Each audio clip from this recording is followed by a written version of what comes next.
नमस्कार। Lockdown series lockdown discussion series 2 श्रृङ्खला 2 मा तपाईहरु सबैलाई हार्दिक स्वागत गर्दछु। हिजोबाट मैले फेसबुक लाइभ मार्फत लकडाउन सिरिज सुरु गरेको छु। हिजो हामीले ज्यारेड डायमन्ड्सको बुक अफ इभललाई लिएर केही बहस गर्यौं। मुख्यतया राजनीतिक संकटलाई लिएर ज्यारेड डायमन्ड्सले निष्कर्ष लिएका 1 दर्जन बुँदाहरुमा आधारित भएर अहिलेको विपत्ति बारे हामीले केही छलफल गर्ने कोसिस गर्यौं। पहिलो श्रृङ्खलामा साथीहरु तपाईहरुले धेरैले राम्रा टीका टिप्पणी सुझावहरु दिनुभएको छ र मेरो हौसला बढेको छ। आज मात्रै ट्विटरमा मैले देखेँ पूर्व प्रधानमन्त्री डाक्टर बाबुराम भट्टराईले पनि अफ इभल भन्ने किताबको चर्चा गरिराख्नु भएको छ। असाध्यै आज तपाईहरु के गर्नुभयो? आज दिनभरि पढ्नुभयो होला, नियमित दैनिक घरको धन्दाहरु बाहेक मुभी हेर्नुभयो होला, या हामीले साथीहरुसँग च्याट गर्यौं होला, अनलाइनमा कुरा गर्यौं होला, भिडियो च्याट गर्यौं होला, अनेक एपहरु युज गर्यौं होला। यस्तै गरेर हामीले दिन काटिरहेछौं होला। थाल ठटाउनु भयो, हिजो दियो बाल्नु भयो, यो निकै रिडिक्युलस भन्छ, निकै हास्यास्पद समय पनि हामीले देखिरहेका छौं। यो बीचमा हामीले अनेक गरेर समय काटिरहेका यो लकडाउनका यो छेडहरुमा के मान्छेहरुले भने फरक काम गरिरहेका छन्। अहिले इटलीको उत्तरी शहर क्रिमामा 52 जना क्युबाली स्वास्थ्य कर्मीहरु रात दिन खटिरहेका छन्। इटलीमा मात्र होइन, 14 अरु देशहरुमा 593 जना क्युबाली स्वास्थ्य कर्मीहरु कोभिड-19 ले सिर्जना गरेको महामारी विरुद्ध जुधिरहेका छन्। हामी रमाइरहँदाखेरि क्युबाली डाक्टरहरु भने आफ्नो देश छोडेर धेरै टाढा 7 समुद्र पारी अर्को देशमा पुगेर त्यो देशको जनताको निम्ति, त्यो देशका जनतालाई र त्यो राष्ट्रलाई कोभिड-19 ले सिर्जना गरेको महामारी विरुद्ध संघर्ष गर्न, त्यस विरुद्ध जुझ्नको निम्ति साथ दिइरहेका छन्। उनीहरुको पनि घर थियो, उनीहरुको पनि आफ्नो देश छ, तर उनीहरुले विश्वको लागि सिंगो मानव जातिको निम्ति योगदान गरिरहेका छन्। जति बेला हामी मुभी हेरेर दिन काटिरहेका छौं र हामीलाई यही घरभित्रै बस्नु नै उनीहरुको निम्ति पनि सहयोग पुर्याउने भइरहेको छ। क्युबा यस्तो अन्तर्राष्ट्रिय सेवाको निम्ति, सिंगो मानव जातिको सेवाको निम्ति अग्रपंक्तिमा उभिने देश हो। विशेष गरेर जहाँ महामारी हुन्छ, जहाँ प्राकृतिक विपत्तिहरु आइपुग्छन्, त्यहाँ क्युबाली डाक्टरहरु अगाडि हुन्छन्। सन् 2014 मा अफ्रिकी देशहरु इबोला जस्तो भयानक रोगसँग लडिरहेका थिए, त्यससँग जुधिरहेका थिए। इबोला जस्तो एकदमै नयाँ र एकदमै जटिल खालको रोग देखिसकेपछि अफ्रिकी राष्ट्र तहस नहस भइसकेका थिए। त्यसलाई सम्हाल्न कसैले सकिरहेका थिएनन्। विश्व स्वास्थ्य संगठन पनि त्यसबाट आजित भइरहेको थियो। त्यतिबेला विश्व स्वास्थ्य संगठनले हार गुहार गरिरहेको थियो, अफ्रिकालाई सहयोग गर्नको निम्ति विभिन्न देशहरुसँग हार गुहार गरिरहेको थियो र संसारमा नाम चलेका, आफूलाई सर्वशक्तिमान भन्ने अरु देशहरु पनि थिए। संयुक्त राज्य अमेरिकाका डाक्टरहरु अगाडि आएका थिएनन्, बेलायतका डाक्टरहरु अगाडि आएका थिएनन्। सिंगो संसार किम कर्तव्य विमूढ भएको थियो र त्यतिबेला क्युबाले आफ्ना डाक्टरहरुलाई पठाएको थियो। क्युबाली डाक्टरहरु, जसलाई ब्रिगेड भनेर उनीहरूले सम्बोधन गर्छन्, सेनामा जस्तो ब्रिगेडको एउटा तबका बनाएको हुन्छ, उनीहरूले आफ्ना डाक्टरहरुको, हेल्थ पर्सनहरुको ब्रिगेडलाई पठाएको थियो र तिनीहरूले कसम खाएका थिए, हामी मानव जातिको हितको निम्ति बलिदान गर्न तयार छौं, हामी इबोलासँग संघर्ष गर्न तयार छौं। त्यही बलिदानी भावना, सिंगो मानव जातिको सेवा गर्ने भावना बोकेका क्युबाली डाक्टरहरु आज रात दिन विश्वका 14 वटा देशहरुमा स्वयंसेवामा खटिरहेका छन्। तर विश्व आफ्नो देश छोडेर अरु देशहरुमा सेवा गरिरहेको क्युबाको यो पहिलो उदाहरण पनि होइन र यो 14 वटा देशमा मात्र सीमित छैन। अहिले संसारका 67 वटा देशहरुमा 37,000 क्युबाली स्वास्थ्य कर्मीहरु क्रियाशील छन्। मानव जातिलाई सेवा गर्ने, मानव जातिको हितको निम्ति लाग्ने यो क्युबाको इतिहास सुरु भएको थियो सन् 1960 मा त्यहाँ भएको राजनीतिक परिवर्तनपछि। जब 1960 मा त्यहाँ राजनीतिक परिवर्तन भयो, फिडेल क्यास्ट्रोको नेतृत्वमा क्रान्ति भयो र कम्युनिस्ट पार्टीले सत्ता सम्हाल्यो। त्यसपछि उनीहरूले समाजवादको अभ्यास सुरु गरे। त्यसको 3 वर्ष लगत्तै 3 वर्ष लगत्तै पहिलोचोटि क्युबाली डाक्टरहरूको स्वास्थ्य कर्मीहरूको टोली अल्जेरिया पुगेको थियो। त्यसपछि क्युबालाई अमेरिकाले नाकाबन्दी थोपर्यो। अनेक राजनीतिक अन्तर्राष्ट्रिय राजनीतिक उथलपुथलहरूबाट क्युबा गुज्रियो, जसको इतिहासको अर्को पाटो छ। तर त्यो बीचमा क्युबाले लिएको ठुलो नीति भनेको, महत्त्वपूर्ण नीति भनेको जनस्वास्थ्यको। उनीहरू जनस्वास्थ्यमा चाहिँ राज्यले प्रत्यक्ष लगानी गर्यो, नियमन गर्यो र राज्यले आफ्नो दायित्वको रूपमा स्वीकार गर्यो। धेरैभन्दा धेरै डाक्टरहरू उत्पादन गर्ने भन्यो। सँगसँगै राज्यले बायोटेक्नोलोजी इन्डस्ट्रीमा पनि प्रशस्त लगानी गर्यो। त्यसैले सानो देश जसको उत्पादनका स्रोतहरू पनि निकै कम छन्, त्यसमाथि अमेरिकाले थोपरेको नाकाबन्दी थियो, त्यो बीचमा पनि उनीहरूले स्वास्थ्यमा असाधारण प्रगति गरे र पछिल्लो 50 वर्षमा 4 लाख क्युबन डाक्टरहरू विदेश अरू देशहरूमा गएर सेवा गरिरहेका छन्। 4 लाख क्युबन डाक्टरहरूले आफ्नो देश छोडेर अन्य देशमा सेवा गरे। अलिक केही फरक पक्षबाट हेर्दाखेरि क्युबाले एउटा नयाँ नीति पनि लिएको थियो।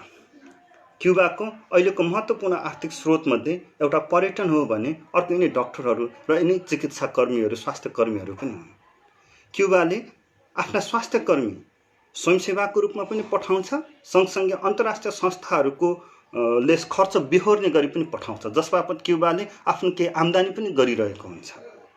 दुईटै कुरा, उसले आफ्नो पैसामा पनि पठाइरहेको हुन्छ र राज्य बीचको सम्बन्धमा पनि पठाइरहेको हुन्छ। जस्तो कि भेनेजुएला र क्युबामा चाहिँ एउटा सम्झौता भएको थियो। भेनेजुएलाले क्युबालाई सस्तो मूल्यमा तेल पुर्याउँथ्यो भने, पेट्रोलियम पदार्थहरू उपलब्ध गराउँथ्यो भने त्यसबापत क्युबाले चाहिँ डाक्टरहरू र हेल्थ पर्सनहरू उपलब्ध गराउँथ्यो।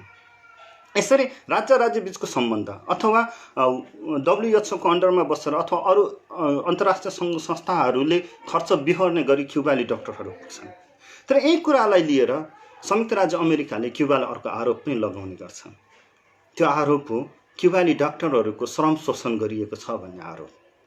क्युबा र संयुक्त राज्य अमेरिकाको राज्य व्यवस्था फरक छ, राज्यको प्रणालीहरू फरक छ। आज हामी क्युबा र अमेरिकाको राज्य प्रणालीबारे बहस गर्दै छैनौँ। मैले यो क्युबाको प्रसङ्ग किन उठाइरहेको छु भने क्युबाको जनस्वास्थ्य नीतिसँग जोडेर उठाइरहेको छु। क्युबाका अरू सान्दर्भिक विषयहरू, क्युबाको राज्य प्रणाली, क्युबाले जनस्वास्थ्यमा गरेका प्रगतिहरूलाई हामी अर्को कुनै श्रृङ्खलामा अलि विस्तृत रूपमा जोड्नेछौँ। तर आज म यो प्रसङ्ग किन उठाइरहेको छु भने यो प्रसङ्ग अलि धेरै पहिला नेपालको एउटा एकाडेमिक अध्ययनमा, एउटा प्राज्ञिक अध्ययनमा जोडिसकेको छ। म आज त्यो प्राज्ञिक लेखलाई जोड्न चाहन्छु। सन् 2004 मा मार्टिन चौतारी, माफ गर्नुहोला, सन् 2004 मा सोसल साइन्स बहाको संयोजकत्वमा मेरिडेसन र प्रतिस्वन्तले सम्पादन गर्नुभएको यो एउटा पुस्तक प्रकाशित भयो, नेपालको सन्दर्भमा समाजशास्त्रीय चिन्तन। यसको पहिलो संस्करण सन् 2004, आजभन्दा 16 वर्ष अगाडि प्रकाशन भएको थियो। नेपाली समाजको अध्ययन गर्न रुचाउनुहुने र जसलाई नेपाली भाषामै बढी अध्ययन गर्न रुचि लाग्छ भने तपाईसँग यो पुस्तक हुनैपर्छ। यो पुस्तकको नयाँ संस्करण पनि बजारमा उपलब्ध छ र यो पुस्तकमा धेरैवटा लेखहरू, प्राज्ञिक लेखहरूको सङ्कलन छ। यसमा चाहिँ 18वटा लेखहरूको सङ्कलन छ। प्रजातन्त्र स्टेफन माइकल सेलको, संसदीय राजनीतिक दल कृष्ण आछेतुको, पीताम्बर शर्माको, यस्तो लगायत चैतन्य मिश्र, हरिरोका लगायतका लेखहरू र विविध विषयमा, पुँजीवादको बारेमा, जनस्वास्थ्यको विषयमा, खाद्य सुरक्षाको विषयमा, महिला आन्दोलनको विषयमा, दलित आन्दोलनको विषयमा, उत्तराधुनिकताबारे, मिडियाबारे, यस्ता विविध पक्षमा चाहिँ निकै प्राज्ञिक लेखहरूको सङ्ग्रह हो यो पुस्तक। यो पुस्तकको एउटा महत्त्वपूर्ण लेख हो शरद वन्तको लेख, राज्यको भूमिका जनस्वास्थ्यको दृष्टिकोणबाट। आज हामी यो लेखमा आधारित भएर लकडाउन डिस्कसन सिरिज 2 लाई अगाडि बढाउँछौँ।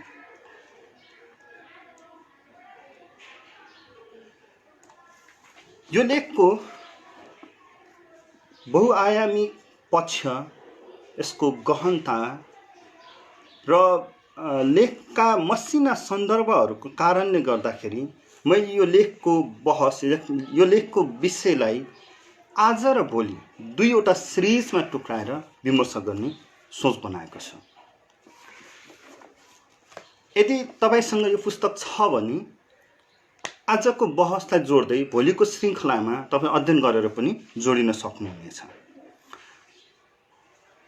यो लेखको संरचनाको केही कुरा गरौँ। यसमा सुरुमा प्रवेश भन्ने टपिक, इन्ट्रोडक्टरी टपिकमा यो लेखको आवश्यकताबारे, राज्य र स्वास्थ्यको सम्बन्धबारे के चर्चा गर्न खोजिएको छ र मुख्य गरेर यसमा दुईवटा प्रश्नहरूलाई प्रस्तावनाको रूपमा उभ्याइएको छ। सिङ्गो लेखको प्रस्तावनालाई दुईवटा प्रश्नहरूको रूपमा दुईवटा प्रश्नलाई राखेको छ प्रस्तावना। ती प्रस्तावनाहरू हुन् स्वास्थ्य प्रणाली जनस्वास्थ्यसँग प्रत्यक्ष सरोकार राख्ने हुनाले यसको प्रकृतिले अहम महत्त्व राख्दछ। किन जनस्वास्थ्यमा राज्यको भूमिकालाई हेर्ने शरद्वन्तको यो लेखको मुख्य केन्द्रित विषय भनेको त्यो। राज्यलाई हामीले कसरी जनस्वास्थ्यको आँखी ज्यालबाट चियाउन सक्छौँ भन्ने नै यो लेखको मुख्य केन्द्र विषय हो। र त्यसको निम्ति शरद्वन्तले पहिलो प्रस्तावना राखेका छन्। त्यो पहिलो प्रस्तावना हो राज्यको जनस्वास्थ्य प्रणाली राज्यसँग प्रत्यक्ष सरोकार राख्छ। दोस्रो, स्वास्थ्य प्रणाली राज्यको मूल चरित्र र प्रकृतिलाई प्रतिबिम्बित गर्ने प्रतिनिधिमूलक पनि हुन्छ। दुईवटा म फेरि दोहोऱ्याउँछु। पहिलो, स्वास्थ्य प्रणाली जनस्वास्थ्यसँग प्रत्यक्ष सरोकार राख्ने हुनाले। दोस्रो, स्वास्थ्य प्रणाली राज्यको मूल चरित्र र प्रकृतिलाई प्रतिबिम्बित गर्ने प्रतिनिधिमूलक पनि हुनाले। यो दुईवटा प्रस्तावनालाई उनले अगाडि सारेका छन् इन्ट्रोडक्टरी पार्टमा विषय प्रवेशको रूपमा, र यो दुईवटा प्रस्तावनाका आधारमा सिङ्गो लेख अगाडि बढाइएको छ। त्यसपछि उनी अर्को एउटा टपिक सुरु गर्छन्, राज्य र स्वास्थ्य। यो राज्य र स्वास्थ्य भन्ने टपिकमा जानसाथ हामी धेरैले सोचिराख्ने, बहस गर्दा छलफल गर्दाखेरि फ्याट्ट भनिहाल्ने कुरा के हो भने त्यो राज्यले मात्र स्वास्थ्यमा धेरै लगानी गर्न सक्छ जुन विकसित हुन्छ। हाम्रो जस्तो अल्प विकसित देशले, अन्डर डेभलप कन्ट्रीले चाहिँ हेल्थमा, पब्लिक हेल्थमा धेरै लगानी गर्न सक्दैन। हामी धेरैले राख्ने साझा दृष्टिकोण यो, हाम्रो ओपिनियन चाहिँ यो हुन्छ, हाम्रो प्रायःजसोको धारणाहरू यो छ। र स्वास्थ्यमा लगानी गर्नको निम्ति त राज्य धनी हुनु पर्यो नि, राज्यसँग पनि त पुँजी हुनु पर्यो, राज्य समृद्ध हुनु पर्यो। पहिला समृद्ध होस्, त्यसपछि स्वास्थ्यमा बल्ल लगानी गरौँला। यो हाम्रो एक खालको धारणा छ, हामी धेरैले स्वीकारेको धारणा छ। तर राज्य र स्वास्थ्य टपिकमा शरद्वन्तले यसको खण्डन गर्छ। उनी भन्छन् हो, देश कुनै पनि स्वास्थ्य, देशको स्वास्थ्य भनेको जनस्वास्थ्यकोलाई निर्धारण गर्ने भनेको सामाजिक र आर्थिक स्तरले हो, तर आर्थिक स्तर नै अन्तिम निर्णायक होइन। त्यसको उनले उदाहरण दिएका छन् दक्षिण अफ्रिका र क्युबालाई तुलना गरेर। सन् 1980 को दशकमा क्युबाको प्रति व्यक्ति राष्ट्रिय उत्पादन जीएनपी दक्षिण अफ्रिकाको तुलनामा लगभग आधाभन्दा कम थियो। उनी यहाँ उल्लेख गर्छन्, त्यसको अर्थ हो दक्षिण अफ्रिकाको तुलनामा क्युबाको ग्रस नेसनल प्रोडक्ट प्रति व्यक्ति राष्ट्रिय उत्पादन आधाभन्दा कम थियो। अफ्रिकाको ग्रस नेसनल प्रोडक्ट क्युबाभन्दा दोब्बर थियो। तर तिनीहरूले अभ्यास गरेको स्वास्थ्य नीतिहरू एकअर्काका विपरीत थिए। उनी लेख्छन्, क्युबामा राज्यले स्वास्थ्यलाई नागरिकको आधारभूत अधिकारको रूपमा स्वीकारेको थियो। यसै अनुरूप सबै नागरिकका लागि स्वास्थ्य सेवा समान रूपले उपलब्ध गराएर नागरिकको स्वास्थ्यलाई राज्यको दायित्वको रूपमा पालना गरेको थियो। अर्कोतिर दक्षिण अफ्रिकामा स्वास्थ्य राज्यको सरोकारको विषय थिएन र जे जस्ता स्वास्थ्य सुविधाहरू राज्यबाट प्राप्त हुन्थे ती श्वेत नागरिकहरू लागि मात्र उपलब्ध हुन्थे। आम अश्वेत नागरिकहरूको लागि कुनै किसिमको स्वास्थ्य सेवा पनि प्राप्त थिएन। र यसको परिणाम के भयो भने, परिणाम के थियो भने दक्षिण अफ्रिकाका अत्यन्तै नराम्रो स्वास्थ्य सूचक त के थियो भने त्यहाँ श्वेत र अश्वेत नागरिकहरूको बीचको शिशु मृत्यु दर झन्डै 7 गुणा फरक थियो। क्युबाको शिशु मृत्यु दर दक्षिण अफ्रिकाको भन्दा 5 गुणा कम थियो। हेर्नुहोस् है, आर्थिक स्थितिको हिसाबले, ग्रस नेसनल प्रोडक्टको हिसाबले साउथ अफ्रिका क्युबा भन्दा दोब्बर थियो। तर क्युबाले स्वास्थ्यलाई राज्यको दायित्वको रूपमा स्वीकार गरेको थियो भने दक्षिण अफ्रिकामा स्वास्थ्य गोरा जातिहरूको निम्ति, गोरा जनताहरूको पहुँचमा मात्र बढी थियो, जसको कारणले गर्दा एउटा क्युबा र दक्षिण अफ्रिकाको स्वास्थ्यका सूचकहरूमा फरक थियो। उनले स्वास्थ्यको सूचकको रूपमा यहाँ उल्लेख गरेका छन् शिशु मृत्युदर। शिशु मृत्युदरलाई हेर्ने हो भने क्युबाको शिशु मृत्युदर दक्षिण अफ्रिकाको भन्दा 5 गुणा कम थियो र दक्षिण अफ्रिकाभित्रै फेरि स्वास्थ्य सेवामा पहुँचको हिसाबले बढी गोराहरूको भएको हुनाले अश्वेत र अश्वेत नागरिकहरूको बिचमा शिशु मृत्युदरको डिफ्रेन्स, त्यो फरक भनेको झन्डै 7 गुणाको थियो। यसले पनि प्रश्न पार्छ कि आर्थिक स्तर नै स्वास्थ्यमा राज्यको दायित्वको निर्णायक कुरा चाहिँ होइन रहेछ। त्यस्तै उनले अर्को उदाहरण चाहिँ निकारागुवाको दिएका छन्। निकारागुवामा भएको परिवर्तनहरूलाई दिएका छन्। उनी यहाँ उल्लेख गर्छन्, सन् 1970 को दशकसम्म निकारागुवामा सोमोजाको शासनकालभरि जनताका अन्य आधारभूत आवश्यकताहरूसँगै स्वास्थ्य पनि राज्यले कुण्ठित गरेको थियो। अनुमान अनुसार सन् 1970 मा 90% स्वास्थ्यका स्रोतहरू केवल 10% कुलीन परिवारले उपभोग गर्दथे। सन् 1970 मा निकारागुवामा 90% स्वास्थ्यका सेवाहरू, स्रोतहरू चाहिँ जम्मा 10% कुलीनहरूले, त्यो इलिटहरूले मात्र उपभोग गर्दथे। त्यहाँको जनस्वास्थ्य असाध्यै नाजुक थियो। त्यसको 10 वर्षपछि निकारागुवामा राजनीतिक परिवर्तन भयो, शान्तिनिष्ठाको समय आयो र त्यति बेला दुर्गम र सबैभन्दा गरिब तबकामा स्वास्थ्य सेवा पुर्याउने नीति राखियो र छोटो समयमा नै जनस्वास्थ्यमा को स्थितिमा द्रुत गतिले परिवर्तन भयो। तर 1990 पछि फेरि त्यहाँ शासन परिवर्तन भयो र चमाराको शासन आयो। त्यसपछि फेरि निकारागुवाको स्वास्थ्य स्थिति खस्किन सुरु गर्यो। यही कुरा सोभियत सङ्घको रूपमा पनि यिनले उदाहरणको रूपमा राखेका छन्। सोभियत सङ्घको विघटनपछि त्यसको 5 वर्षभित्रमा नै सोभियत सङ्घको मृत्युदर 20% ले वृद्धि भयो र औसत आयु 3 वर्षले कम हुन थाल्यो। यी 3वटा उदाहरण, क्युबा र दक्षिण अफ्रिकाको तुलना, निकारागुवाको आफ्नै राजनीतिक परिवर्तनहरूका तुलना, सोभियत सङ्घको विघटन पछाडि रुसमा देखिएको स्वास्थ्यको सूचकहरूको परिवर्तनको तुलना, यी 3वटा तुलनाहरूले गर्दाखेरि यसले प्रश्न पार्छ कि आर्थिक स्तर नै कुनै पनि राज्यको स्वास्थ्यको दायित्वलाई निर्धारण गर्ने अन्तिम कुरा होइन। यो सबैभन्दा मुख्य कुरा हो। हामीले जुन एउटा आधारभूत धारणा बनाइरहेका छौँ, आधारभूत धारणा राज्य समृद्ध भएपछि मात्र स्वास्थ्यमा लगानी गर्न सक्छ भन्ने धारणा, त्यो धारणा गलत रहेछ भन्ने कुरा चिरफार गर्नको निम्ति यो 3वटा उदाहरण उनले अगाडि सारेका छन्। त्यसपछि यो परिवर्तनपछि त्यहाँ सन् 1960 को दशकमा क्युबामा आएको परिवर्तन र चीनमा आएको परिवर्तनलाई हेरिसकेपछि संसारको जनस्वास्थ्यलाई एउटा कोसेढुङ्गा दिने काम अल्मा आटा सम्मेलनले गर्यो। सन् 1978 मा अल्मा आटा सम्मेलन भयो र त्यो अल्मा आटा सम्मेलनले स्वास्थ्यलाई राज्यको दायित्वको रूपमा स्वीकार गर्यो। त्यसको पृष्ठभूमिमा थियो क्युबा र चीनको परिवर्तन, क्युबा र चीनले लिएको जनस्वास्थ्यको नीति र त्यसका निकै छोटो समयमा देखिएका सफलताहरू।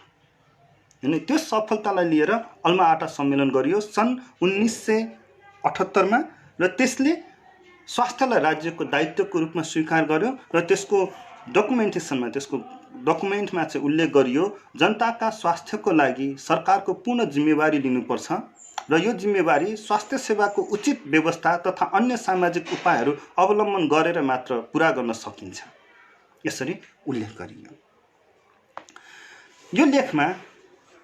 यो लेखको यो पाठमा, राज्य र स्वास्थ्यको यो पाठमा शरदवन्तले राज्य र नागरिकको दायित्वलाई पनि चर्चा गर्ने कोसिस गरेका छन्। राज्य र नागरिकको स्वास्थ्यलाई लिएर राज्य र नागरिकको सम्बन्ध चाहिँ के हुन्छ त्यसलाई पनि केलाउने कोसिस गरिरहेका छन् र उनले यहाँ भन्छन् कि राज्यले नागरिक हितका लागि निर्वाह गर्ने दायित्व र राज्य सञ्चालनमा नागरिकको सहभागिताको सम्भावना र अंशमा प्रतिबिम्बित भएको हुन्छ। हैन, यो एउटा महत्त्वपूर्ण सवाल हो। स्वास्थ्य सेवा राज्यको दायित्व भइराख्दाखेरि त्यो राज्यको दायित्व हुने एउटा पार्ट हो, राज्यले त्यसलाई दायित्व बोध गर्ने एउटा पार्ट हो भने अर्को पार्ट भनेको राज्य सञ्चालनमा नागरिकको सहभागिता हो। तिनीहरूको नागरिकको सहभागिता त्यहाँ प्रतिबिम्बित भइरहेको हुनुपर्छ। यो अल्मा-आटा सम्मेलनले जनस्वास्थ्यलाई राज्यको दायित्वको रूपमा स्वीकार गरेर जनस्वास्थ्यमाथि भएका स्वास्थ्य प्रविधि र स्वास्थ्य प्राविधिकहरूको एकाधिकारबाट मुक्त भयो। यो यसलाई राजनीतिको अन्डरमा पनि ल्याएर राख्यो, राज्यसँग ल्याएर पनि राख्यो। अहिले हामीले चिकित्सा भन्नासाथ साधारणतया बुझ्ने भनेको एउटा चाहिँ मेडिकल साइन्स एन्ड टेक्नोलोजी हो, त्यो सँगसँगै पोलिसी पनि हो। हिजो चिकित्सा स्वास्थ्य हेल्थ भन्ने कुरा मेडिकल साइन्स एन्ड टेक्नोलोजीको डोमेनमा मात्र थियो भने अल्मा-आटा सम्मेलनपछि अब त्यो मेडिकल साइन्सको डोमेन मात्र होइन है, यो राज्यभित्र पनि आउँछ, राज्य नियन्त्रणको कुरा हो, राज्यको दायित्वको कुरा हो भन्ने कुरा चाहिँ अल्मा-आटा सम्मेलनले स्वीकार गराइदियो। शरद मन्थले यसपछि अर्को एउटा टपिक राख्छन्, सब टपिक स्वास्थ्य प्रणाली र राज्य। स्वास्थ्य प्रणालीका विविध आयाम हुन्छन्। व्यक्ति, समुदाय, राज्य र यो महामारीको पक्षमा हामीले अझै बुझिरहेको भनेको महसुस गरिरहेको अन्तर्राष्ट्रिय पक्ष। जस्तो कि व्यक्ति जतिसुकै आफ्नो व्यक्तिगत स्वास्थ्यप्रति सचेत भए पनि, उसले आफ्नो घर सफा राखे पनि, उसले आफ्नो पर्सनल क्लिनेसमा राम्रो ध्यान दिए पनि उसको समुदाय चाहिँ स्वस्थ छैन भने, उसको समुदायले वातावरणीय स्वच्छताको निम्ति ख्याल गरेको छैन भने आफूले एकजना व्यक्तिले, एकजना नागरिकले आफ्नो पर्सनल क्लिनेसमा ध्यान दिँदा पनि ऊ बिरामी हुन सक्छ। त्यसैले व्यक्ति एक्लैको प्रयासले नहुँदो रहेछ, उसको समुदाय पनि जोडिनुपर्छ। समुदाय र व्यक्ति मात्र जोडिएर हुँदैन, त्यहाँ राज्य पनि चाहिन्छ। हामी हैजा जस्ता पानीबाट सर्ने सरुवा रोगहरूबाट मुक्त हुनको निम्ति व्यक्ति र समुदायको प्रयत्न बढी होला, तर नसर्ने रोगहरू जस्तो क्यान्सर, मुटुको रोगहरू, त्यसको व्यवस्थापनको निम्ति, त्यसको उपचारको निम्ति, त्यसको रोकथामको निम्ति व्यक्ति र समुदायको प्रयत्नले मात्र नहुँदो रहेछ, त्यहाँ राज्य पनि आउँछ। अहिले जस्तो महामारीसँग लड्नको निम्ति यो तीनै तह व्यक्ति, समुदाय, राज्य र कतिपय सन्दर्भहरूमा अन्तर्राष्ट्रिय पक्षहरू पनि सँग जोडिँदा रहेछ। यो जनस्वास्थ्यसँग जोडिएका जनस्वास्थ्यका डोमेनहरू, जनस्वास्थ्यका विविध आयामहरू हो। यो लेखमा उनी राज्यलाई बढी जोड दिइरहेका छन्। यी धेरै आयामहरू छन् जनस्वास्थ्यसँग जोडिएका, तर मुख्य पक्ष भनेको फेरि पनि राज्यसँगको सम्बन्ध हो। विशेष गरेर रोगहरूको रोकथाम, उपचार, स्वास्थ्य प्रबन्धन र पुनर्स्थापनाका लागि गर्ने चिकित्सा शास्त्रीय तथा औपचारिक गतिविधिहरू, यो सबै राज्यको स्टेटको डोमेनभित्र पर्छन्। उनले यसलाई उल्लेख गरिरहेका छन् र यो लेखमा, यो पाठमा चाहिँ उनी अलिकति साहित्यहरूको अभावको कुरा गर्छन्। राज्यको स्वास्थ्यको भूमिकाबारे अभाव छ, केही हामीसँग साहित्यका अभाव छन्।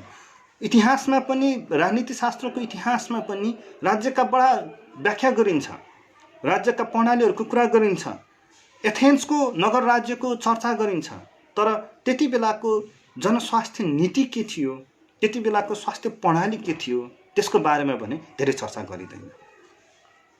उनले यहाँ एउटा उदाहरणको रूपमा एथेन्सलाई लिएका छन् र उनले चाहिँ केलाई स्वीकार गरिरहेका छन् भने राज्यको वर्गीय चरित्र जहिले पनि, राज्यको वर्गीय चरित्र चाहिँ उसको स्वास्थ्य नीतिसँग, जनस्वास्थ्यसँग अभिन्न रूपले जोडिएको छ भन्ने चाहिँ स्वीकार गरेका छन्।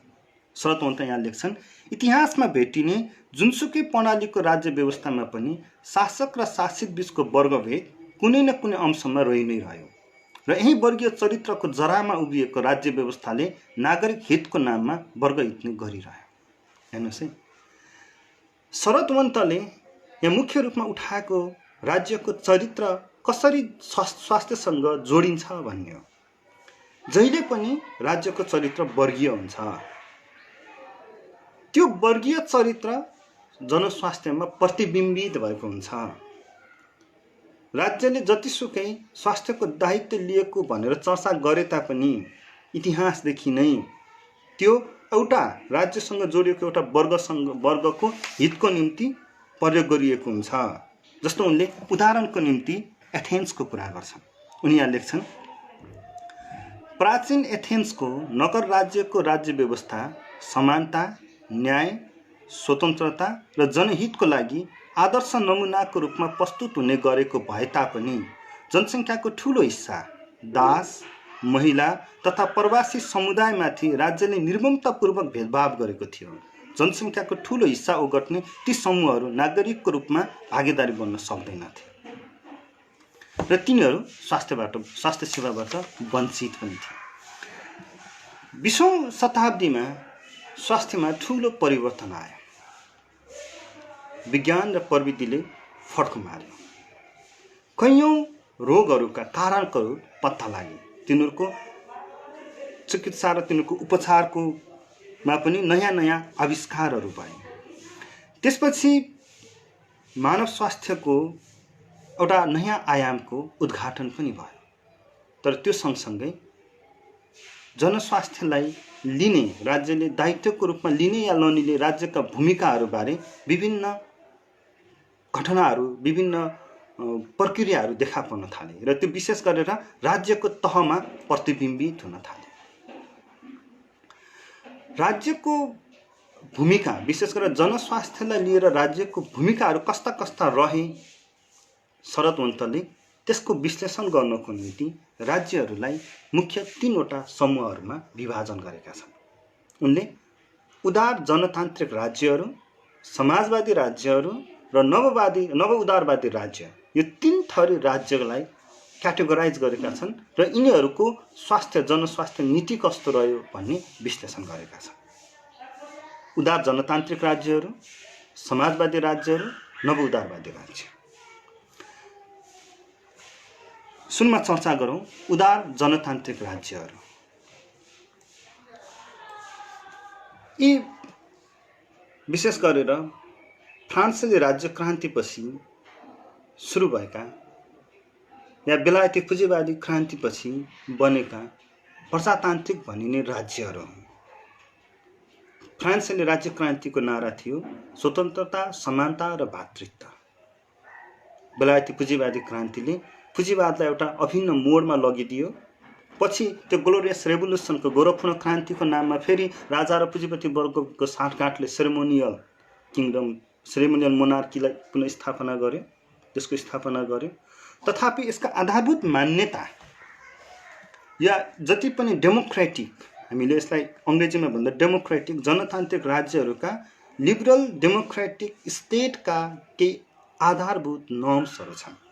त्यो आधारभूत धारणाहरू, मुख्य आधारभूत सिद्धान्त भनेको शरद्वन्त यहाँ उल्लेख गर्छन्, नागरिकको व्यक्तिको निर्णय गर्ने स्वतन्त्रता।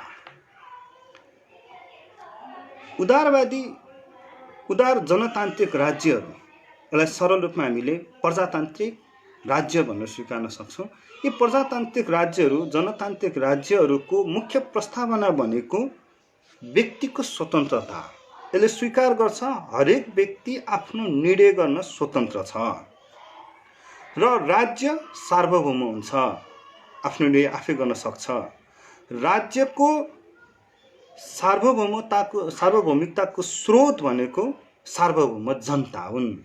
यसका आधारभूत मान्यता यो राज्य सार्वभौम हुन्छ, तर त्यो सार्वभौमिकताको स्रोत भनेको जनता हो, जो जनता आफैमा सार्वभौम छ। किन सार्वभौम छ भने हरेक नागरिक आफ्नो निर्णय गर्ने स्वतन्त्रता राख्छ, फ्रिडम अफ चोइस हुन्छ।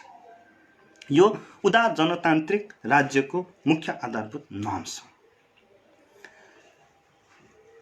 यसको आधारमा शरद्वन्तले उदार जनतान्त्रिक राज्यको जनस्वास्थ्य नीतिको चर्चा गरेका छन्। तिनीहरूले जनस्वास्थ्यलाई कसरी लिए त्यसको रूपमा लिएका छन्।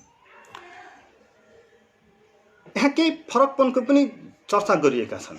जस्तो कि सबै जनतान्त्रिक राज्यहरूको चरित्र एउटै थिएन, त्यसमा केही मसिना केही सानातिना फरकहरू पनि थिए। तर ती फरक हुँदाहुँदै पनि त्यसको साझा चरित्र चाहिँ के थियो भने त्यसको साझा चरित्र भनेको शरद उल्लेख गर्छन्, राज्यको अगाडि सबै नागरिकहरूको कानुनी हैसियत बराबर हुन्छ र स्वास्थ्य लगायतका अन्य जननीतिहरू पनि यही सोचबाट निर्देशित भएका हुन्छन्। जनतान्त्रिक राज्यहरूमा का चरित्रहरूमा के फरक छन्, तर ती फरकपनहरू हुँदाहुँदै पनि, जस्तो कि हामीले स्क्यान्डिनेभियन कन्ट्रिजहरू जस्तो नर्वे वा डेनमार्कदेखि लिएर संयुक्त राज्य अमेरिका, बेलायत, संयुक्त अधिराज्य बेलायत, यी सबैलाई को फरक हुँदाहुँदै पनि यिनीहरूको साझा चरित्र के छ भने यिनीहरूले हरेक नागरिकहरूलाई स्वतन्त्र र समान ठान्छन्। यो मुख्य पाठ हो। यसको साझा चरित्र भनेको कानुनको अगाडि हरेक नागरिकको हैसियत बराबर छ र स्वास्थ्य पनि यही जननीति, यही सोचबाट निर्देशित हुन्छ। तर यसको बजार नीति भने अलिकति फरक छ। त्यो बजार नीति भनेको हरेक मान्छेले आफ्नो क्षमता अनुसार काम गर्ने हो। यहाँ भन्छ, व्यक्तिसँग भएको श्रम, स्रोत र साधनको निजी रूपमा स्वतन्त्र बजारमा हुने क्रय विक्रयबाट व्यक्तिले आफ्ना आवश्यकताहरू पुरा गर्नुपर्ने हुँदा त्यसै अनुसार उसले आफ्नो स्वास्थ्य सेवाका आवश्यकताहरूलाई पनि मूलतः निजी तौरबाटै पूर्ति गर्नुपर्ने हुन्छ। हेर्नुहोस् है, यहाँ अलिकति छलफल गर्नुपर्ने, बुझ्नुपर्ने विषय भनेको यहीँनिर हो। राज्यले के स्वीकार गर्यो? राज्यको राजनीति शास्त्रको परिभाषाबाट हेर्दाखेरि राज्यको आधारभूत मान्यता हो व्यक्ति आफ्नो निर्णय गर्न स्वतन्त्र हुन्छ, ऊ सार्वभौम हुन्छ, उसको सार्वभौमिकता नै सार्वभौम राज्यको स्रोत हो। त्यसअनुसार फेरि बजार जोडिएको छ। बजारले माग र पूर्तिको नियम अनुसार आफ्नो श्रम, आफ्नो स्रोत, आफ्नो साधनको उपयोगद्वारा आफ्ना आवश्यकताहरू व्यक्ति आफैले पूर्ति गर्नुपर्छ। त्यो कसैले दिनेवाला छैन। किनभने अकर्डिङ टु पोलिटिकल साइन्स नागरिक भनेको स्वतन्त्र छ, आफ्नो चोइसको निम्ति फ्रिडम अफ चोइस छ उसँग। त्यसैले यहाँ स्वास्थ्य चाहिँ निजी हुन्छ। स्वास्थ्य ऊ आफैले, त्यो स्वास्थ्यको दायित्व आफैले व्यक्तिगत तवरले वहन गर्नुपर्ने हो। एक खालका राज्यहरूमा, एक खालका जनतान्त्रिक, उदार जनतान्त्रिक राज्यहरूमा व्यक्ति पूर्णतया व्यक्तिले नै निजी रूपमा आफ्नो स्वास्थ्यको आवश्यकताको दायित्व आफैले बेहोर्ने हो, कसैले उसलाई दिनेवाला छैन। किनभने उदारवादी, उदार लोकतान्त्रिक प्रजातान्त्रिक राष्ट्रहरूमा, राज्यहरूमा नागरिक आफ्नो निर्णय लिने स्वतन्त्रता राख्दछ। उसले आफ्नो स्रोत, साधन, श्रमको प्रयोग गरेर आफ्ना आवश्यकताहरूको परिपूर्ति आफै राख्नुपर्छ। पूर्णतया व्यक्तिगत तरिकाले उसले वहन गर्नुपर्ने हुन्छ। केही राज्यहरूमा भने, केही उदार जनतान्त्रिक राज्यहरूमा भने त्यो वहनको तरिका पनि फरक छ। त्यो व्यक्तिगत तवरले वहन गर्नुपर्ने ठाउँमा सामूहिक रूपमा वहन गरिन्छ, जसलाई हामीले लोकतान्त्रिक राज्यहरू भनेर चिन्छौँ। त्यो लोकतान्त्रिक राज्यहरूमा वहन चाहिँ हरेक मान्छेले गर्छ, तर प्रत्यक्ष होइन, उसले कर मार्फत गर्छ। उसले प्रशस्त कर तिर्छ, ठुलो मात्रामा उसले कर तिर्छ र त्यो करको उपयोग राज्यले गर्छ र त्यो राज्यले चाहिँ स्वास्थ्य सेवा चाहिँ धेरै हदसम्म निःशुल्क वा सर्वसुलभ गराइरहेको हुन्छ। यहाँ उल्लेख गर्छन्, नागरिकहरूबाट कर असुल गर्ने र त्यसलाई समान रूपले वितरण गर्न राज्यले सहजकर्ताको भूमिका मात्र निर्वाह गर्छ। लोक कल्याणकारी राज्यको सबैभन्दा उत्तम पक्ष सायद नागरिकको स्वास्थ्यमै अभिव्यक्ति भएको हुन्छ होला। उसले कसले कति कर तिरेको छ भन्ने आधारमा नभएर कसलाई कति आवश्यकता छ भन्ने आधारमा राज्य मार्फत स्वास्थ्य सेवा वितरण हुने भएकाले त्यस्ता राज्यहरूमा स्वास्थ्य सेवाको वितरणमा सामाजिक न्याय पाइन्छ। यसको उदाहरण चाहिँ संयुक्त अधिराज्य, स्विडेन, नर्वे, डेनमार्क, क्यानाडा। यो सन् 2004 मा लेखिएको लेख हो र सन् 2004 पछि यो 16 वर्ष यता के परिवर्तनहरू भइसकेका छन्। जस्तो कि संयुक्त अधिराज्यले, बेलायतले आफ्नो स्वास्थ्य सेवामा गरेका लगानी, आफ्नो दायित्वबाट धेरै हदसम्म हात झिकिसकेको छ र त्यो पूर्णतया निजी दायित्वमा, निजी वहनमा लगेर छोडिदिएको छ।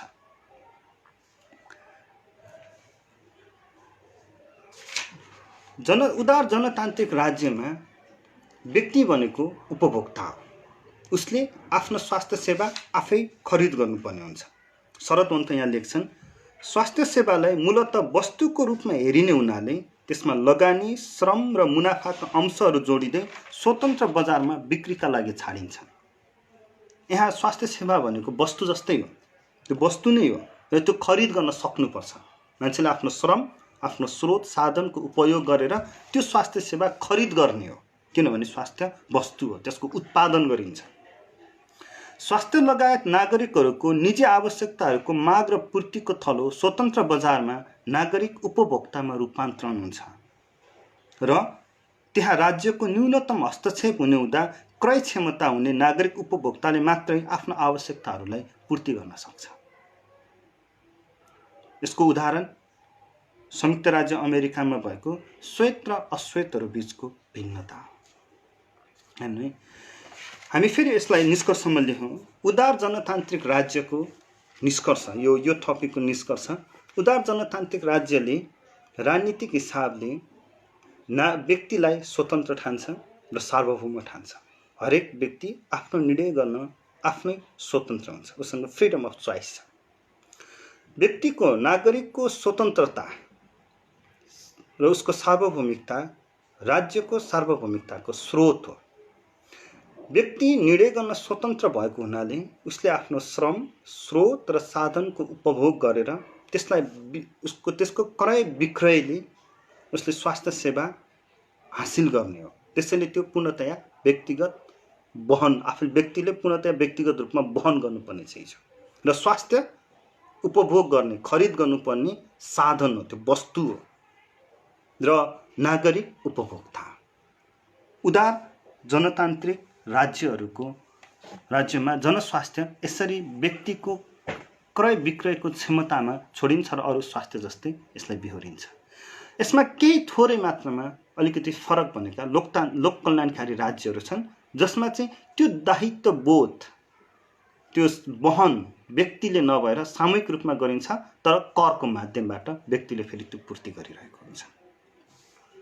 अब हामी अर्को राज्यको छलफल गरौँ, समाजवादी राज्यहरू।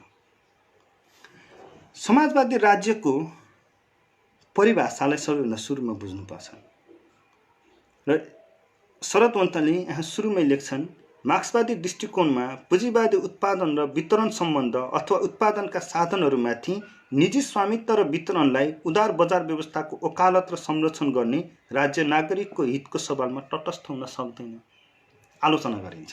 सुरुमै उनले यसमा उदार जनतान्त्रिक राज्यहरूको आलोचना गरेका छन् र राज्य र वर्गको अन्तर सम्बन्धलाई केलाउने प्रयास गरिएको छ। यहाँ लेखिएको छ, मार्क्सको सिद्धान्त अनुसार राज्य सत्ता वर्गीय समाजमा एउटा वर्गको स्वार्थको संरक्षण गर्ने सङ्गठित राजनीतिक शक्तिको अभिव्यक्ति हो। त्यसैले सामाजिक रूपान्तरणका एउटा बिन्दुमा जब वर्गहरू विलय हुन्छन् त्यतिखेर राज्य तटस्थ हुने मात्र होइन, त्यो क्रमशः निष्क्रिय पनि हुँदै जान्छ। यो बहस भनेको यहाँनिर थोरै मात्रामा, यो राजनीति शास्त्रसँग पूर्णतया जोडिएको छैन, थोरै मात्रामा यहाँ गरिएको बहस के हो भने राज्यको चरित्र वर्गीय हुन्छ। त्यसैले वर्गीय चरित्र हुने हुनाले उदार जनतान्त्रिक राज्यहरूले जतिसुकै राज्यको तटस्थताको कुरा गरे पनि यो पूर्णतया बजारको जिम्मामा छ। स्वास्थ्य व्यक्तिले आफ्नो क्षमताको आधारमा, उसको स्रोत श्रमको आधारमा त्यो खरिद गर्ने, त्यसको उपभोग गर्ने भनेर छोडे तापनि राज्य तटस्थ हुँदैन, राज्य शासक वर्गप्रति ढल्किएको हुन्छ। वर्ग र राज्यको अन्तर सम्बन्धलाई हेडले गरेको उल्लेखलाई शरदवन्तले यहाँ बुदागत रूपमा उल्लेख गरेका छन्। ती 5वटा बुदाहरू छन्। त्यहाँ भनिन्छ, पहिलो बुदा, सामाजिक र आर्थिक सम्बन्धको जगमा राज्यको निर्माण हुन्छ। राज्य उत्पादन सम्बन्धहरूको रूप र प्रकृतिको निर्णायक होइन, बरु राज्यले निश्चित उत्पादन सम्बन्धहरूको संरक्षण र अभिव्यक्ति गर्दछ। समाजमा प्रमुख रहेको कुनै एउटा वर्गको दीर्घकालिक हित अनुरूप राज्यले औजारको रूपमा समाजलाई संयोजन गर्दछ। वर्ग सम्बन्धले नै शक्ति तथा अन्तर्विरोधमा प्रमुख पक्षहरूलाई निर्धारण गर्दछ। त्यसैले जब वर्गहरू नै रहँदैनन् तब राजनीतिक शक्ति र राज्यको कुनै पनि भूमिका नै रहँदैन। यो राज्य र वर्गको अन्तर्सम्बन्धबारे मार्क्सको विश्लेषणलाई बुदागत रूपमा उल्लेख गरिएको हो र समाजवादी राज्यको विश्लेषण गर्ने क्रममा त्यसको स्वास्थ्यमा समाजवादी राज्यहरूको दायित्वलाई, नीतिलाई चर्चा गर्ने क्रममा यसलाई अगाडि सारेर मार्क्सको धारणाबाट समाजवादी राज्य के हो भनेर यहाँ लेख्न खोजिएको छ। समाजवादी राज्यको चरित्र के हुन्छ यहाँ उल्लेख गरिएको छ। समाजवादी देशहरूमा रोजगारी, शिक्षा, स्वास्थ्य, निवृत्ति भरण जस्ता नागरिकका सामाजिक सुरक्षालाई राज्यले ग्यारेन्टीसहित दायित्व बोकेका हुन्छन्। राज्यले दायित्व बोकिरहेको हुन्छ र राज्यले एकल दायित्वको रूपमा मात्र नभएर नागरिकको हितमा राज्यले निर्वाह गरेको भूमिकाको एउटा पाटो हुन्छ। म समाजवादी राज्यको जनस्वास्थ्य नीतिलाई लिएर 5वटा मुख्य बुँदाहरूलाई उल्लेख गर्छु। जनस्वास्थ्यलाई लिएर समाजवादी राज्यको चरित्रहरू के हुन्छन्? पहिलो, रोजगारी, शिक्षा, स्वास्थ्य, निवृत्ति भरण जस्ता नागरिकका सामाजिक सुरक्षालाई राज्यले ग्यारेन्टीसहित दायित्व बोकेको हुन्छ। ग्यारेन्टीसहित दायित्व बोक्छ सामाजिक सुरक्षालाई। अर्को, स्वास्थ्य राज्यको एकल दायित्वको रूपमा मात्र नभएर नागरिक हितमा राज्यले निर्वाह गरेको भूमिकाको एउटा पाटो हुन्छ। भनेको स्वास्थ्यलाई मात्र लिइरहेको होइन, राज्यले समग्र सामाजिक सुरक्षालाई नै दायित्वको रूपमा बोध गरिरहेको हुनाले स्वास्थ्य एउटा पाटो मात्र हुन्छ, सामाजिक सुरक्षाको एउटा पाटो हुन्छ। अर्को भनेको स्वास्थ्य सेवामा गरिने लगानी पूर्णतः राजकोषबाट गरिन्छ। त्यसकारण स्वास्थ्य सेवा निःशुल्क मात्र हुँदैन, त्यो आधारभूत मानव अधिकारको रूपमा ग्रहण गरिएको हुन्छ। हैन, निःशुल्क स्वास्थ्यको मात्र कुरा होइन। यो कुराले हामीलाई अरू केही राज्यहरूसँग समाजवादी राज्यको भिन्नतालाई बोध गराउन पनि सजिलो गराउँछ। जस्तो कि हामीले निःशुल्क स्वास्थ्य या स्वास्थ्यमा धेरै हदसम्म राज्यको दायित्व बोध सद्दाम हुसैनको पालाको इराकमा पनि देखेका छौँ, मुअम्मर गद्दाफीको लिबियामा पनि देख्यौँ। तर लिबिया र इराक किन क्युबा होइन, किन सोभियत सङ्घ जस्ता होइन?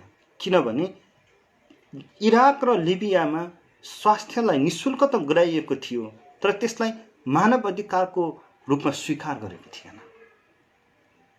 यही फरक थियो।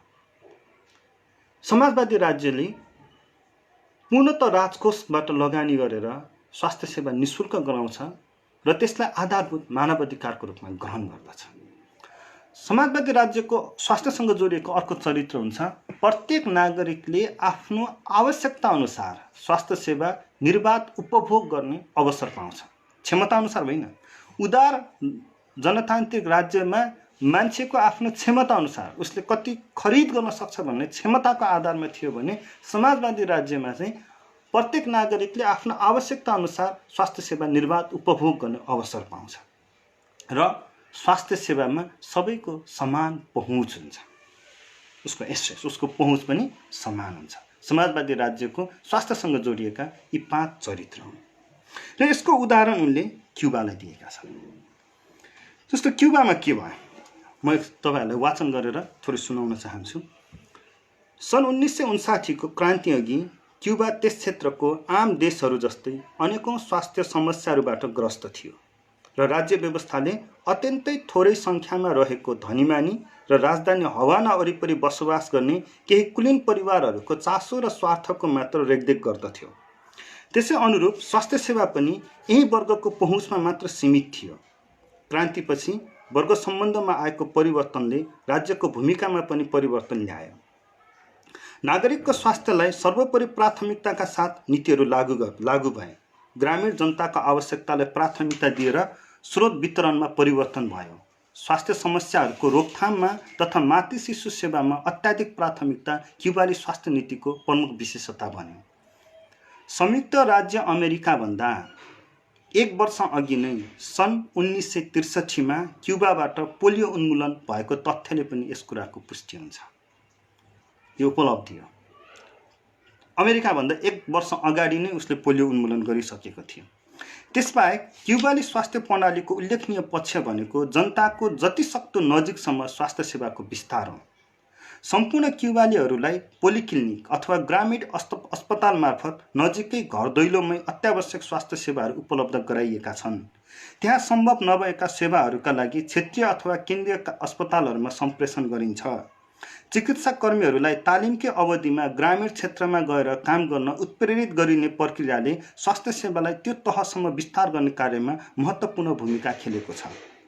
लगभग 2 दशकको अवधिमा क्युबाका स्वास्थ्य सूचकहरू ल्याटिन अमेरिकी देशहरूको तुलनामा उत्तम मात्र होइन, अन्य विकसित देशहरूकै हाराहारीमा आइपुग्यो। हेर्नुहोस् है, यो क्युबाले 2 दशकमा गरेको परिवर्तन हो। एकदमै पिछडिएको 1959 मा क्रान्ति हुँदा एकदमै पिछडिएको देश थियो क्युबा। शिक्षा र स्वास्थ्यमा उल्लेखनीय प्रगति गर्न सफल भयो, किनभने त्यहाँ राज्यले जनस्वास्थ्यलाई पुनः आफ्नो दायित्वको रूपमा स्वीकार गर्यो।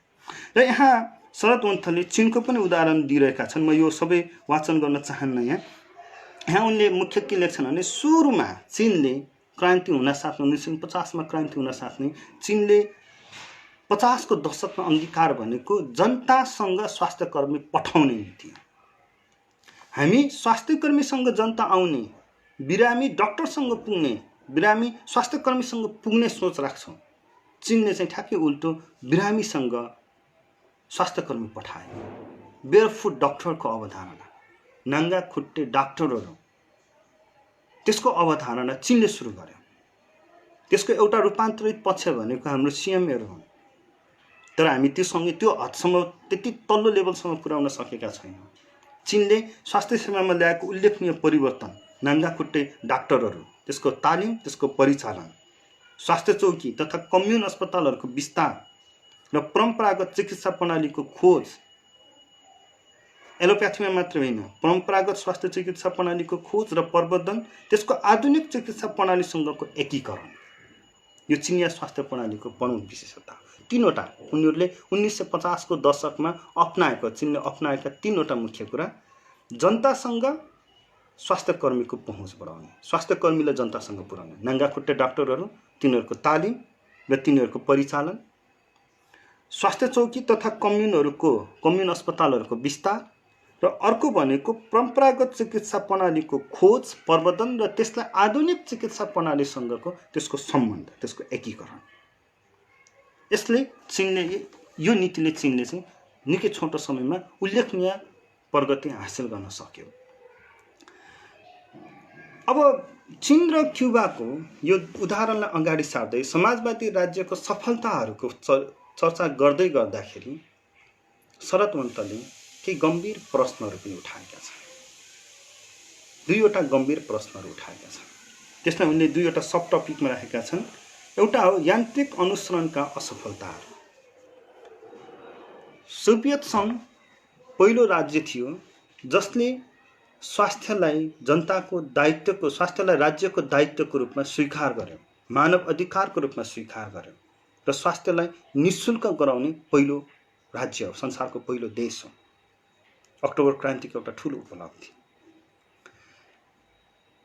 त्यसपछि दोस्रो विश्वयुद्धको अन्त्यसम्ममा धेरै युरोपेली देशहरू, विशेष गरी पूर्वी युरोपेली देशहरू समाजवाद स्थापना भयो र तिनीहरूले पनि सोभियत सङ्घकै अनुसरण गर्दै गए र स्वास्थ्य, शिक्षा जस्ता सामाजिक सुरक्षाहरूलाई राज्यको दायित्वको रूपमा स्वीकार गरे। त्यसले उल्लेखनीय परिवर्तन ल्याउन थाल्यो। क्युबा र चीन सोभियत सङ्घको तुलनामा कम विकसित देशहरू थिए, तर तिनीहरूले पनि स्वास्थ्य र शिक्षा जस्ता सामाजिक सुरक्षाहरूमा उल्लेखनीय लगानी गरे। हेर्नु, क्युबाको उदाहरण अघि सुरुमा पनि मैले थोरै ल्याएको थिएँ। क्युबाको निम्ति अहिले चिकित्सा कर्मीहरू, स्वास्थ्य उसले जुन मात्रामा लार्ज नम्बरमा उसले स्वास्थ्य कर्मीहरूको उत्पादन गरेको छ र चिकित्सा विज्ञानमा उसले जुन लगानी गरेको छ, त्यो लगानी आज उसको आय स्रोत पनि भएको छ। उसले क्युबाको मुख्य आय स्रोत पर्यटन हो र पर्यटन सँगसँगै अर्को भनेको डाक्टरहरू, उसको चिकित्सा कर्मीहरू, स्वास्थ्य कर्मीहरू। संसारका विभिन्न देशहरूमा उसले आफ्नो स्वास्थ्य कर्मीद्वारा सेवा बेच्छ। यो क्युबाले गरेको संसारका देशहरूमा नै या मानव जातिको यो राजनीतिक इतिहासमा नै एउटा एकदमै असाधारण, एकदमै फरक अभ्यास पनि हो। जस्तो कि अघि मैले उल्लेख गरेँ, भेनेजुएला र क्युबाले गरेको सम्बन्ध, हामी डाक्टर दिन्छौँ, तिमी तेल दियौ, यो सम्बन्ध युगोस्लाभियाको समयमा गरेको यो उनीहरूको कूटनीतिक सम्बन्ध र यो मानवीय स्रोतहरूलाई नै परिचालन गर्नलाई क्युबा यसरी अगाडि बढ्यो। यी सफलताहरूलाई देखेर, यसबाट पाठ सिक्दै विश्व स्वास्थ्य सङ्गठन र अरू अन्तर्राष्ट्रिय सङ्घ संस्थाहरू मिलेर सन् 1978 मा अल्मा आटा सम्मेलन गरे। अघि पनि उल्लेख गरियो, त्यो अल्मा आटा सम्मेलनको उद्देश्य भनेको स्वास्थ्यलाई राज्यको दायित्वमा ल्याउने हो अथवा राज्यलाई स्वास्थ्यको दायित्व बोध गराउने हो। तर किन सफल भएन अल्मा-आटा सम्मेलन? स्वास्थ्यमा यति ठुलो समताको समानताको कुरा गर्दा गर्दै पनि अल्मा-आटा सम्मेलनले त्यो घोषणा सार्वजनिक गर्दा गर्दै र त्यसमा विश्व स्वास्थ्य सङ्गठनका र संयुक्त राष्ट्र सङ्घका सदस्य राष्ट्रहरूले कानुनी प्रतिबद्धता राख्दा राख्दै पनि किन सफल भएन? शरदवन्तले यहाँ उल्लेख गर्छन्, संयुक्त राष्ट्र सङ्घले पनि सदस्य राष्ट्रहरूलाई नागरिकको स्वस्थ रहने हकलाई ग्यारेन्टी गर्न राज्यलाई कानुनी दायराभित्र त ल्यायो, तर यी दुवै संस्थाहरू राज्यको चरित्र तथा राज्य व्यवस्थाको वर्गीय विश्लेषण गर्न भने असफल रहे। राज्यले निर्वाह गर्नुपर्ने दायित्वहरूको पूर्ति थमाइदिँदैमा कुनै पनि राज्यले त्यसलाई सहजै लागू गर्दैन। ती दायित्वहरूलाई जिम्मेवारीपूर्ण तरिकाले व्यवहारमा अनुवाद गर्न कस्तो राज्य व्यवस्थामा सम्भव हुन्छ भन्ने विश्लेषण गर्न र त्यस अनुरूपको पूर्ति थमाउन भने न त संयुक्त राष्ट्र सङ्घ न त विश्व स्वास्थ्य सङ्घ नै सक्षम रह्यो। यी संस्थाहरू राज्यको वर्गीय चरित्रप्रति नितान्त तटस्थ रहेर बढी आत्मपरक हुँदै त्यस्ता सुझावहरूको सूची लम्ब्याउनमै सीमित रहे। यसले विश्व स्वास्थ्य सङ्गठनका प्रयासहरूका केही असफलताका कारकहरूलाई पनि उल्लेख गरेको छ। यो यान्त्रिक अनुसरणको असफलता हो। समाजवादी राज्यहरूका सफलताहरूको यान्त्रिक अनुसरण गरियो। त्यहाँको राज्य व्यवस्थाको वर्ग सम्बन्धको कुरा हेरिएन, त्यहाँको उत्पादन सम्बन्धलाई हेरिएन, मात्र त्यसको स्वास्थ्यसँग जोडिएको त्यसको सफलतालाई अनुसरण गर्न खोज्दाखेरि अल्मा-आटा सम्मेलनको निष्कर्ष चाहिँ असफल हुन थाल्यो। विश्व स्वास्थ्य सङ्गठनले पूर्ति त थमाइदियो राज्यहरूलाई, तिमी आफ्नो नागरिकको स्वास्थ्यको दायित्वबोध गर भनेर, तर राज्यहरू त्यसमा चाहिँ दायित्व पूर्ण रूपमा निर्वाह गर्न सकेन। अर्को शरदवन्तले उठाएको यहाँ महत्त्वपूर्ण अर्को समस्या चाहिँ समाजवादी राज्य व्यवस्थामा जनसहभागिताको प्रश्न। यो विषय चाहिँ अलि बढी विचरणीय पनि छ। यहाँ उनले के कुरा उठाइरहेका छन् भने हुनुपर्ने दोहोरो हो। राज्यले स्वास्थ्य सेवालाई दायित्वको रूपमा स्वीकार गर्ने हो र राज्य प्रणालीमा जनसहभागिता चाहिँ सुनिश्चित हुनुपर्ने हो। उनको यहाँ आशंका के छ भने, र उनले उठाएको एउटा समस्या के छ भने, कतै जनतालाई को प्रत्यक्ष सहभागिताको पो कमी भयो कि, जसले गर्दाखेरि राज्य प्रणालीमा जनताको प्रत्यक्ष भूमिकाको कमीले गर्दाखेरि स्वास्थ्य सेवा निःशुल्क रूपमा ग्रहण गरिरहेका नागरिकहरूले त्यो स्वास्थ्य सेवालाई राज्यको दया वा निगाहले प्राप्त भएको मात्र ठान्ने समस्या उत्पन्न भयो कि, जसले गर्दाखेरि नागरिक राज्यमाथि प्राश्रित हुने र निःशुल्क स्वास्थ्य सेवा चाहिँ नागरिकमाथि राज्यले शासन थोपर्ने र त्यो शासनको एउटा वैधानिकता पो बन्दै गयो कि, उनले यहाँ त्यो प्रश्नहरू उठाइरहेका छन्। मलाई लाग्छ अहिलेको वर्तमान भर्खरकै कन्टेक्स्टमा चाहिँ यो प्रश्न त्यति बढी सान्दर्भिक नहोला, तर हामी लङ लास्टिङ भएर सोच्छौँ भने, दीर्घकालीन हिसाबमा सोच्छौँ भने समाजवादी राज्यहरूको उत्पादन सम्बन्ध या राज्यले दायित्वबोध गर्दा गर्दै पनि त्यहाँ जनताको प्रत्यक्ष सहभागिता भएन भने कतै सामाजिक सुरक्षा, स्वास्थ्य मात्र होइन, सिङ्गो सामाजिक सुरक्षा राज्यको जनतामाथि शासन थोपर्ने वैधानिकीकरणको एउटा माध्यम पो बन्छ कि, यो प्रश्न पनि शरदवन्तले यहाँ उठाएका छन्। आजलाई यो लेखको यो पार्टसम्म मात्रै म चर्चा गर्न चाहन्छु। भोलि हामी बाँकी पार्ट नव उदारवादी राज्य र स्वास्थ्य, उदारवाद र जनस्वास्थ्यदेखि अरू स्वास्थ्यमा निजीकरण र नेपालको सन्दर्भका बाँकी भागहरू चाहिँ भोलि छलफल गर्नेछौँ। आज हामीले मुख्यतया राज्य र स्वास्थ्यको जनस्वास्थ्यको सम्बन्ध, त्यसको चरित्र, राज्यका प्रकारहरू, उदार जनतान्त्रिक राज्य र समाजवादी राज्यको फरक, त्यसको बारेमा अध्ययन गऱ्यौँ। म यहाँहरूलाई अर्को एउटा अनुरोध पनि गर्न चाहन्छु। यही कुरा हामीले एउटै राज्यभित्रका विभिन्न प्रान्तहरूमा पनि देख्न सक्छौँ। अमर्त्य सेनको पुस्तक, अमर्त्य सेन र ज्याद्रिचले लेखेको यो पुस्तक भारतीय राज्यका विकास कुछ प्रादेशिक अध्ययन, यसमा उनीहरूले यस्तै खालका छलफलहरू गरेका छन्। केरला, पश्चिम बङ्गाल, उत्तर प्रदेश, यो तीनवटा राज्यको उनले तुलना गरेका छन् र यसमा भारतको मृत्यु दर जन्मदर, महिला पुरुषको भेदभाव, यी तथ्याङ्कहरूलाई, यी सूचकहरूलाई लिएर उनले एउटै देश भारतभित्र पनि विभिन्न प्रान्तहरूले स्वास्थ्य, शिक्षा जस्ता सामाजिक सुरक्षाहरूलाई दायित्व बोध गर्ने सन्दर्भमा कसरी फरक भयो र त्यसले केही दशकहरूको अन्तरालमा कस्ता फरक नतिजाहरू निकाले भन्ने छ। र उल्लेखनीय, केरला र उत्तर प्रदेश सुरुमा भारत स्वतन्त्र हुने बेलामा लगभग उही स्तरमा थिए। त्यो दुवै उत्तर प्रदेश र केरलाको स्वास्थ्यका सूचकहरू लगभग उस्तै थिए। तर 3-4 दशकको पछि हेर्दाखेरि केरला धेरै अगाडि गइसकेको थियो, उत्तर प्रदेश पछाडि छोडिएको थियो। त्यसको कारण भनेको उत्तर प्रदेशले भन्दा केरलाको प्रान्तीय सरकारले, त्यहाँको प्रान्तीय राज्यले स्वास्थ्य, शिक्षा जस्ता सामाजिक सुरक्षाहरूलाई आफ्नो दायित्वको रूपमा स्वीकार गरेको थियो। म तपाईँहरूको उपलब्धताको अनुसार यो लेख अन्त पनि पाउन सकिन्छ, अमर्त्य सेनको पाउन सकिएला, नेटमा पनि पाइएला। अमर्त्य सेनको एउटै देशभित्रका प्रान्तीय अभ्यासहरूको फरकलाई पनि उल्लेख गर्न चाहन्छु। यही कुरा उनको भारत विकासकी दिशामा पनि छ। र यो दुईवटा अमर्त्य सेनका यी किताबहरूमा चाहिँ विकास भनेको शिक्षा, स्वास्थ्य पनि हो, सामाजिक सुरक्षा पनि हो भन्ने कुरा उल्लेख गरिएको छ। र आजको यति चर्चाले हाम्रो दिमागमा एउटा प्रश्न पनि उब्जाएको हुन सक्छ। पछिल्लो केही वर्षहरूमा हामी असाध्यै समृद्धि र विकासको चर्चा गरिरहेका थियौँ, तर त्यसको ठोस व्याख्या पनि हामीले गरिरहेका थियौँ। हामीले पर्यटन भनिरहेका थियौँ र धेरै स्थानीय तहहरूले ठुला टावर बनाउने मात्र कुरा गरिरहेका थिए। हामीले केबल कारको सपना देखिरहेका थियौँ। तर हामी धेरैजसो स्थानीय तहहरूले चाहिँ स्वास्थ्य, शिक्षाहरूमा साह्रै कम नै लगानी गरिरहेका थियौँ। म तपाईँहरूलाई छलफलको निम्ति, भोलिको बहसको निम्ति, छलफलको निम्ति यही दुईवटा प्रश्नहरू राख्न चाहन्छु। एउटा प्रश्न, राजनीतिक परिवर्तनसँगै हाम्रा जनस्वास्थ्य नीतिमा गरिएका परिवर्तनहरू आज हामीले भोगिरहेका विपत्ति झेल्नको निम्ति कतिको योग्य रहेछन्। म फेरि दोहोऱ्याउन चाहन्छु, हामीले राजनीतिक परिवर्तनहरू भोग्दै आयौँ।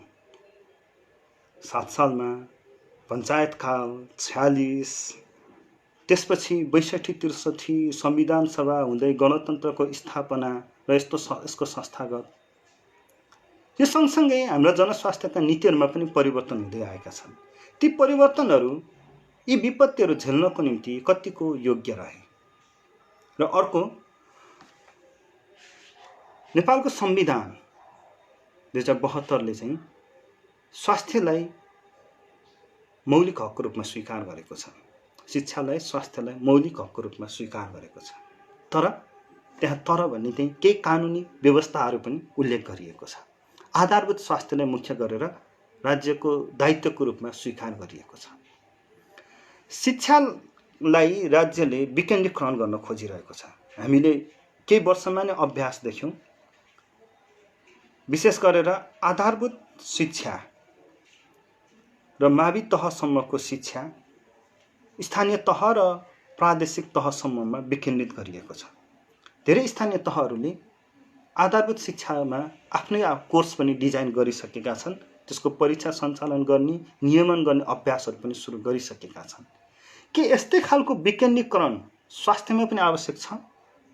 के हाम्रा स्थानीय तहहरूले स्वास्थ्यमा लगानी या स्वास्थ्यलाई दायित्वबोधको रूपमा ग्रहण गर्न सक्छन् भने कसरी गर्न सक्ला? हामी अबको अर्को बहसहरूमा तपाईहरूको यी विचारहरूलाई जोड्नेछौँ। र लामो भइसक्यो। म हिजो तपाईहरूले दिनुभएका धेरैजना साथीहरूको राम्रो विचार आएको छ। थोरै मात्र यहाँ उल्लेख गर्न चाहन्छु, नाम मात्रै उच्चारण गर्दै। मुख्य कुरा, लीला न्यायसिंह, उहाँ पहिलो संविधान सभाका सभासद पनि हुनुहुन्छ। उहाँले राम्रो सुझाव दिनुभएको छ। उहाँले गुठीको उदाहरण दिनुभएको छ र देशमा गुठी जस्ता सामाजिक संस्थाहरूलाई बलियो बनाउनु पर्छ, तिनीहरूको संरचनालाई अलि सहज बनाउनु पर्छ। गुठी नभएका ठाउँहरूमा गुठीबाट सिक्न सकिन्छ र त्यस्तै संस्था बनाउन सकिन्छ भन्ने उहाँको धारणा रहेको छ। त्यस्तै हामीले अर्को सुझाव प्राप्त भएको छ शङ्कर भण्डारीबाट। उहाँले मैले हिजो उठाएको प्रश्नमध्ये दोस्रो प्रश्न, विशेष गरेर लोकतन्त्रका आधारभूत मान्यताहरू, डेमोक्रेटिक कन्डक्ट, पारदर्शिता, जवाबदेहिता, त्यो कुनै पनि हालतमा मर्न दिनु हुँदैन। यदि जस्तोसुकै क्रिटिकल सिचुएसनमा पनि त्यसलाई जोगाउनुपर्छ। उहाँले अङ्ग्रेजीमा लेख्नुभएको छ, I think the foundation of our democracy must be second even in such critical situation. For example, the state and its mechanism must be responsible whatever circumstances occur. If you lose values once in the name of critical condition or whatever, it will turn out to be a crisis in long run. यदि हामीले क्राइसिसमा critical सिचुएसनको नाममा लोकतान्त्रिक मूल्य अवधारणाहरूलाई गुमायो भने हामीले लामो समयसम्म क्राइसिस भोग्नुपर्छ भन्ने उहाँको मुख्य विचार रहेको छ। कल्पना नेउपाने उहाँ मुक्ति एफएमको हुनुहुन्छ, धेरै धेरै धन्यवाद छ सुझावको निम्ति। उहाँले चाहिँ उहाँको सुझावलाई छोटो मात्रै यहाँ उल्लेख गर्छु। उहाँले यहाँ लेखिराख्नु भएको छ, राज्यले यो विपत्तिमा केही प्रयास गरेको छ, त्यसमा हामी नागरिकले पनि हाम्रो लागि हो भनेर साथ दिनुपर्छ। पारदर्शी र जवाबदेहितामा भन्ने राज्यले सुधार गर्नुपर्छ। लक्ष्मण पोखरेलले लेख्नु भएको छ, मेरो विचारमा सामाजिक संस्थाहरू आत्मकेन्द्रित भइरहेका छन्। समाजका समस्याका विषयमा भन्दा निजी वा सीमित घेराभित्र रमाउने र फाइदाजनक कुरामा मात्रै ध्यान दिने प्रवृत्ति बढेका छन्। विशेषतः नेतृत्वमा रहनेहरूको स्वार्थमूलक सोच हावी हुँदा सामाजिक एजेन्डा हुँदाहुँदै पनि नदेख्ने प्रवृत्ति छ। 2, जस्तोसुकै महाविपत्ति भए पनि लोकतन्त्रका मूल्य मान्यता भुल्न मिल्दैन। सदाचार भावना हुने हो भने यी मूल्य मान्यताबाट विचलित भइदैन। सुरेश सापकोटा सरले चाहिँ उहाँले केही सुझाव चाहिँ यसमा हामी अरू एपहरू जस्तो कि जुम जस्तो एपहरू यो प्रयोग गरेर सामूहिक छलफल पनि चलाउन सकिन्छ कि भन्ने सोच राख्नु भएको छ। धेरै धेरै धन्यवाद छ, हामी त्यसमा प्रयास गरौँला। उहाँले आफ्ना विचार राख्नु भएको छ। मैले हिजो छोडेका 2वटा प्रश्नमा सामाजिक संस्थाहरूको भूमिका आफ्नो क्षमता अनुसार आवश्यक परेका वर्गलाई सुरक्षित तरिकाले अत्यावश्यक सामग्री बाँड्ने काम, सरकारले गरेका निर्णय कार्यान्वयनमा सघाउने हुनुपर्छ र लोकतन्त्र र पारदर्शिताको बहस जस्तोसुकै अवस्थामा पनि सान्दर्भिक हुन्छ। नरेश केसीजीले लामो टिप्पणी गर्नुभएको छ, उहाँलाई धेरै धेरै धन्यवाद छ। पुष्पा विष्ट उहाँले यस्तो समयमा व्यक्तिगत प्रयासमा केही राहत दिन सकिन्छ, यो जरुरी छ, तर संस्थागत रूपमा गरिएका कुनै पनि कामले व्यक्तिगत रूपमा गरिएका भन्दा अझ बढी प्रभावकारी र अझ बढी अर्थपूर्ण राख्ने हुनाले सामाजिक संस्थाहरूको भूमिका एकदम जरुरी छ, यो उल्लेख गर्नुभएको छ। प्रिन्स विन्सको पनि लामो हामीलाई सुझाव प्राप्त भएको छ। सामाजिक संस्थाहरूले योग्य नेतृत्व नपाएको र व्यक्तिगत स्वार्थसहित आबद्ध हुने सदस्यका कारण संस्थाका काम कारबाही प्रभावकारी हुन नसकेको, यो सामाजिक संस्थाहरू किन प्रभावकारी हुन सकेनन् भन्ने उहाँको एउटा ठम्माई चाहिँ यस्तो पनि देखिन्छ। सामाजिक संस्थाका पहलको अभावले अहिले कोरोना प्रभावितहरू सामाजिक बहिष्कारमा पर्ने सम्भावना बढेर गएको देख्छु। र अर्को प्रश्नमा चाहिँ उहाँले आलोचनाले डाक्टरको मनोबलमा कमी आउँछ भन्ने, डाक्टरका 100% कोसिस गर्दा गर्दै त्रुटिवश भने पनि